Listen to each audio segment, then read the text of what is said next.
Hey kids, we're here with K.O. Skinsness. He's the president of Stomvi-USA. He's also a designer of mouthpieces and a student of acoustic science as it pertains to our trumpet world.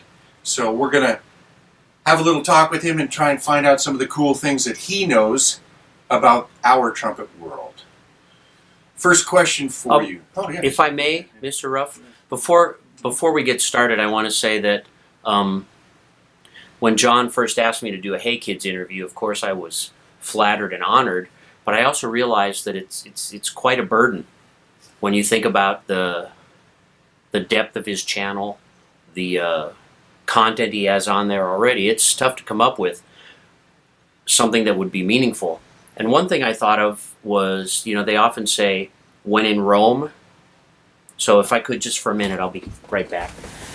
Hey, John, I'm ready to go.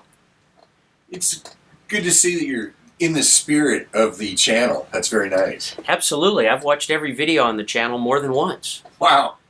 He's obviously bored, folks. So I think helping the viewer understand kind of who you are and what your background is, can you give us just kind of a real, you know, flash in the pan background of what you've done and your experiences? Sure. The first thing I want everyone to realize is that I'm a trumpet player first. And playing the trumpet is the most enjoyable thing that I've ever done in my whole life, with a few exceptions. But no, playing the trumpet is very important to me. It always has been. And I'm not an engineer. I'm not a physicist. My math goes about as far as integral calculus, differential calculus, but I haven't used that for years. But what I'm really good at is I'm a conceptual guy. I'm good at understanding concepts. And again, I started out as a trumpet player, and I still think of myself as a trumpet player first. But along the way, I was fortunate enough to work with Bob Reeves, in my opinion, greatest mouthpiece maker that's ever lived. And he introduced me to Bill Cardwell, who is really the guy who put the last nail in the coffin regarding trumpet and mouthpiece design. And I was a friend of his and studied with him for about 15 years, maybe a little bit more. And then plus my relationship with Vicente Honorato, the founder of Stomvi, who's an amazing trumpet designer, mouthpiece designer, innovator, and does all kinds of things that I've never even thought of. And he thinks of them and he brings them to fruition.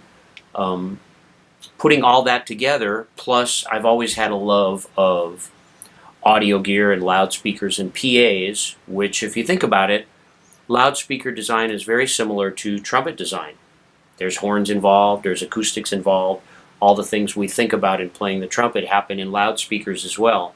And I was fortunate enough through my blues and R&B band, Reno Jones, to form a relationship with Meyer Sound. Meyer Sound are about the highest PA designers on the planet, speaker designers. And I have good friends there, and I try to cross-pollinate all these different ideas. Apparently my father, who was a research pathologist, was very, very good at connecting what seemed like a lot of dots that don't want to connect. And he was able to connect them. And if I feel I have a skill, that's what it is. My goal is to come across with concepts and ideas and products that help you as a trumpet player play trumpet better, have more fun. It's supposed to be about having fun. So, when you mentioned William Cardwell, and he put the last nail in the coffin in the trumpet design world,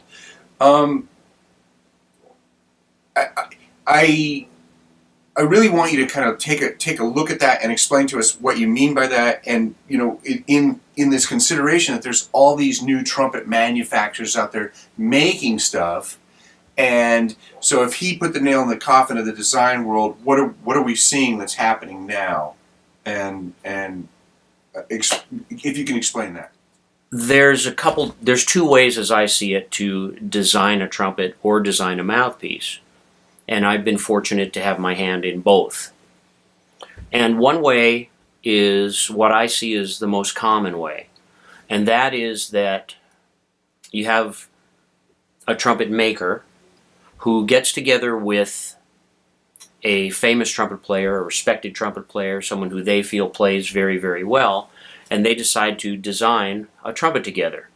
And the way they design it is the trumpet player or the trumpet builder says, well, you know, I think it should have a 5-inch bell on it. So they put a 5-inch bell on it and a certain lead pipe and this and that, and they the player plays it and he goes, no, I don't quite like this right. Maybe it should be a 4.5-inch bell. So they try a 4.5-inch bell. Oh, that's a little bit better, but I don't know, maybe we should change this D-type tuning slide to an ovate tuning slide. Oh yeah, that's better. No, I like the D slide back. So the D slide goes back. So they try this, they try that, they try all these different kinds of things. They add weight, they change from conventional water keys to Amato style water keys. They move a brace here, they move a brace there, and after some number of iterations of this trumpet, they come up with a trumpet that works really well for this trumpet player.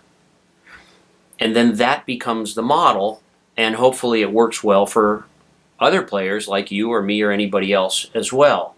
And that's certainly one way to do it, and as far as I can tell, it's the most common way. What Bill Cardwell did was he was a chemist, a mathematician, a physicist. He got his degree at Caltech, studied with Linus Pauling. He was a brilliant man, and he was also an amateur Dixieland trumpet player. He worked for Chevron Oil, and actually they used sound waves to locate oil in the ground. It's called beam steering. So here he's using his audio knowledge to do something that some might think is totally unrelated. So he felt that maybe he could help trumpet players out by coming up with an instrument that was easier to play. So Bill's idea was to design and build an instrument that was in tune with itself below the level of human discrimination. In other words, it was in tune relative to itself, better than the best human ears could discern, could hear. So he did a lot of work on this, and he built a device called a salpingometer, which allowed him to test a trumpet's intonation with a mouthpiece, very important, and also that simulated the lip penetration into the mouthpiece cup that we all have, although some of us use more and less. And he developed this machine, this device, this technical instrument where he could measure these instruments, any instrument with a mouthpiece, down to 1/17%, which is plus or minus 1 musical cent. And the best human ears are considered to be able to hear the difference between 5 musical cents. So here he was working at a level that was 5 times better than the best human ears. And he figured out, I think it was in about 2 years, how to do this. And he developed the equations, he developed the procedure, he developed everything to design a trumpet that was in tune below the level of human discrimination using math and physics, not tinkering it together with this kind of part and that kind of part and seeing how it played. So he put the nail in the coffin, meaning how to design and build a trumpet from scratch using math physics that would play in tune. Now, why would you want a trumpet that plays in tune? Well, once, and I'm going to include the mouthpiece on this, once you have a mouthpiece and a trumpet that's designed correctly and dialed in for the way you play, so that all these notes are as in tune as we can get them, you get just about everything we want as trumpet players. You get a full resonant sound to start with because all of the harmonics reinforce each other. You get sympathetic vibrations. Along with that, there's no guesswork where the notes are supposed to be. If you're playing a middle C and your ears and everything perceive where the high C is supposed to be, and it's not there, it's harder to play. You're trying to find it. If it's right where it's supposed to be, everything's good. It's easier to play. So the upper register gets easier. When the upper register gets easier, endurance increases. When the instrument is designed and the mouthpiece are designed correctly, all the registers can sound full and easy. There are many mouthpieces out there, for example, that have a great upper register, but they don't have a good low register. When everything's designed correctly, you get everything. Basically, you're talking about lining up the overtones in the horn off of every note, getting this in tune system. in short, just in a very short way of trying to explain how did he achieve that? I mean, what do you do to the trumpet to get that? I mean, how do you achieve this? If you look at most advertisements for trumpets, you'll see that they advertise things like, oh, it's got a 5 1/4 inch bell.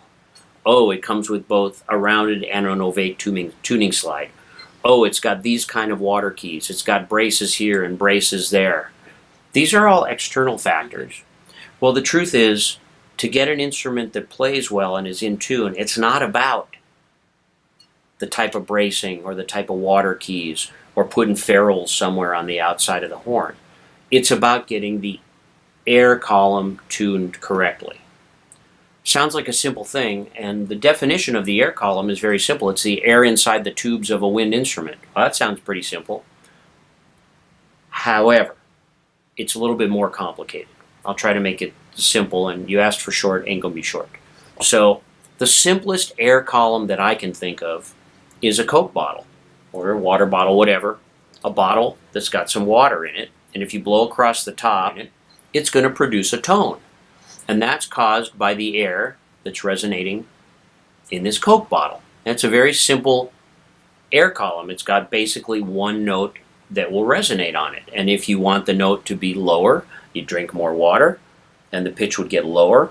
And if you wanted the pitch to go higher, you'd add more water to it. That's the simplest air column I can think of.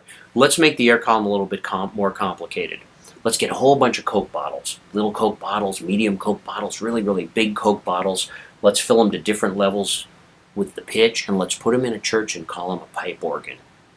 Now, every one of those Coke bottles in the pipe organ, or truthfully every tube, every pipe in a pipe organ, is responsible for the intonation of one note. One note. So let's say, for example, one of the F naturals is flat. Well, grab a hacksaw, saw some of that pipe off till you get it to the right length, and now you've put it in tune. Pretty simple to fix. The problem with this trumpet is it's not a set of discrete air columns. It's a continuous air column that in each position, whether it's open, second, first, any one of these valves pressed down, in any given position, it's responsible for the intonation of at least 6 notes over a 2-octave range. Okay, that's a little bit more complicated.